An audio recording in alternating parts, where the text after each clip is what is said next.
नगरपालिका सार्वत्रिक निवडणुकीसाठी नामनिर्देशन प्रक्रिया सध्या सुरू आहे।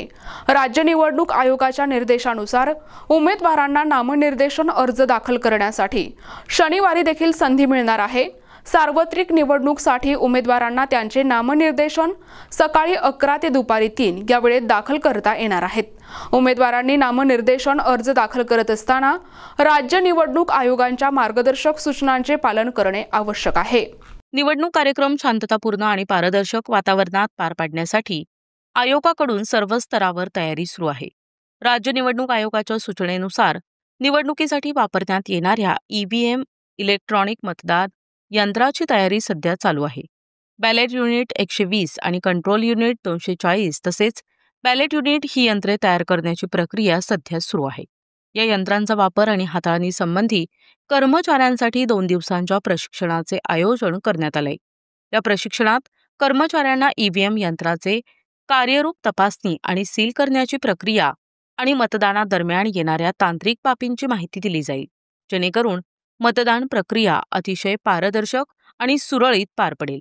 या तयारीवर निवडणूक निर्णय अधिकारी डॉक्टर रामेश्वर पुरी हे जातीनं लक्ष ठेवून आहेत। सध्या आता नामनिर्देशनाची प्रक्रिया चालू आहे।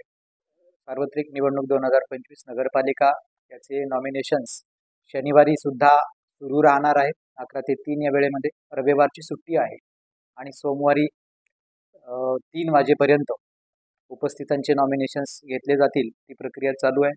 आजच आपल्याला राज्य निवडणूक आयोगाच्या बॅलेट युनिट आणि कंट्रोल युनिट 120 कंट्रोल युनिट आणि 240 बॅलेट युनिट मिळालेले आहेत। त्याचं कमिशनिंगसाठी आम्ही उमेदवार फायनल झाल्यानंतर उमेदवारांना नोटीस देऊन मतदान यंत्र तयार करण्याची प्रक्रिया करू। निवडणुकीचं पहिलं प्रशिक्षण आपण या रविवारी 16 तारखेला ठेवलेलं आहे।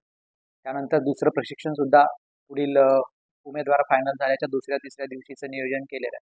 या पद्धतीने फ्लाइंग स्क्वॉडची नियुक्ती झालेली आहे, झोनल ऑफिसरची नियुक्ती झालेली आहे, वाहन अधिग्रहणाच्या बाबतीतले नियोजन झालेलं आहे। या पद्धतीने जवळपास नियोजन पूर्ण झालेलं आहे। नागरिकांना सर्वांना आवाहन आहे की आपण 2 डिसेंबर रोजी होऊ घातलेल्या निवडणुकीसाठी उपस्थित राहावं आणि आपला मतदानाचा हक्क बजावावा। NTV news Marathi, Buldhana.